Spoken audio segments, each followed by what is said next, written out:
Super Rugby Spotlight. The 2018 Super Rugby schedule was released this week, and here is a New Zealand view of the draw.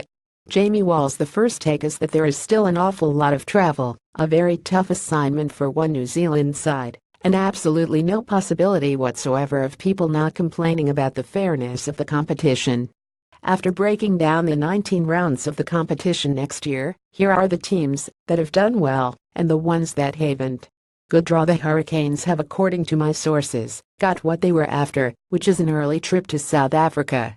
The Canes had to play 2 away games to start their 2016 campaign, and lost both, before coming right and maintaining consistency on both sides of the Tasman to win the title that year. Conversely, last year's champs the Crusaders have 2 tough assignments in Johannesburg and Buenos Aires in consecutive weeks, but have the luxury of a bye upon their return in round 9. Meanwhile, the Brummies, aside from benefiting from the fact that they're the only good Australian team, have a trip to Tokyo to play the Sunwolves in round 1, but then don't have to travel to South Africa till round 15. Plus they get to play the Sunwolves, Rebels, and Reds twice. Not so bad. The Chiefs have to go to Tokyo and then play the Highlanders in successive weeks, which will be a tough ask. But after that they have it pretty good. No away fixtures against the Jags or Lions. The Lions, meanwhile, once again have the luxury of being the best of the South African Conference with daylight second. However, they don't get away with not playing any New Zealand teams this year, with a trip to Wellington and Dunedin set to be the pivotal moment of their season. The Waratahs, Sharks, and Stormers can't really complain about the hands they've been dealt.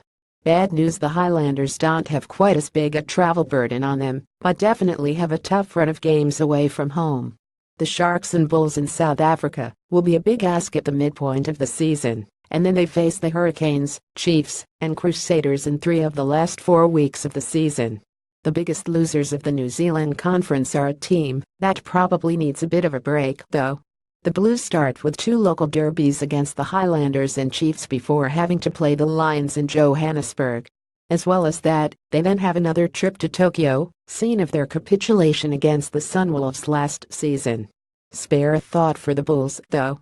They have a brutal trip to New Zealand against the Chiefs and Crusaders, then an away fixture against the Jaguars, as well as a little jaunt over to Singapore to play the Sunwolves. Not going to make a difference. The Reds and Jaguars will be good for a few home wins, no matter what order they come in given the respective climate and travel issues visiting teams face. However, the Rebels and Sunwolves could play all their games at home on 3 weeks rest and still have about as much chance of making the playoffs as Warren Gatland sending Sean O'Brien a Christmas card. Have a look at the full draw here by Jamie Wall at Rugby Pass.